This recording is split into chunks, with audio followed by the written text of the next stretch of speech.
So if someone sets out to only ever tell the truth, would that be setting themselves up for success or failure? And is there ever a time to not be truthful? For example, we've asked guests on this podcast before. Tom Bilyeu, funny enough, had a really interesting answer to this, which is, if your wife doesn't look good in a dress, do you tell her? You say, don't ask me questions like that unless you want the answer. My answer to that is yes, you tell her. But like, the thing is questions like that aren't realistic in a way because they strip out the necessary context. Like, you can't tell your wife how she looks in a given outfit unless you've negotiated how to do that thoroughly. Right? So that would mean, for example, that both you and her are pleased if she looks attractive. And you might say, well, of course a husband's going to be pleased if if his wife looks attractive. It's like, really? How attractive? And to who? And when exactly? And also why?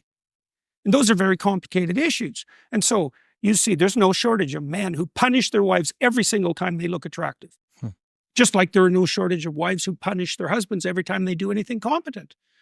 You might say, well, why would that happen? Well, let's say you've had bad experiences with men and you can't distinguish between competence and tyranny. So every time a man makes a decision to do something, you see that as a manifestation of patriarchal power and you quash it. And then a year later, your husband's completely useless. And you wonder why you've been saddled with him, but that's fine because you can play martyr to your friends. And so that's a good deal for everybody. And so the same thing applies to attractiveness on the part of your wife. It's like, do you trust her? And how short should her skirt be when she goes to the bar with her friends? Exactly. And when are you going to say something about it?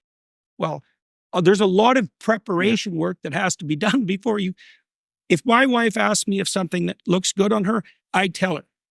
And lots of things look good on her, so that's a good deal. And I buy a lot of her clothes, which I find extremely entertaining. She also, the reason you want to be able to tell her is because she has to be able to trust you.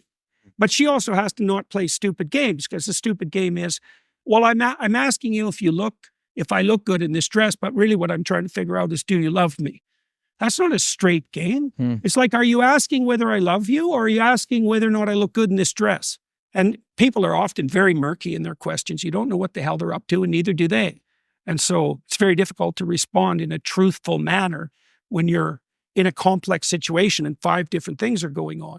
I know it's the white lie conundrum, right? Yeah.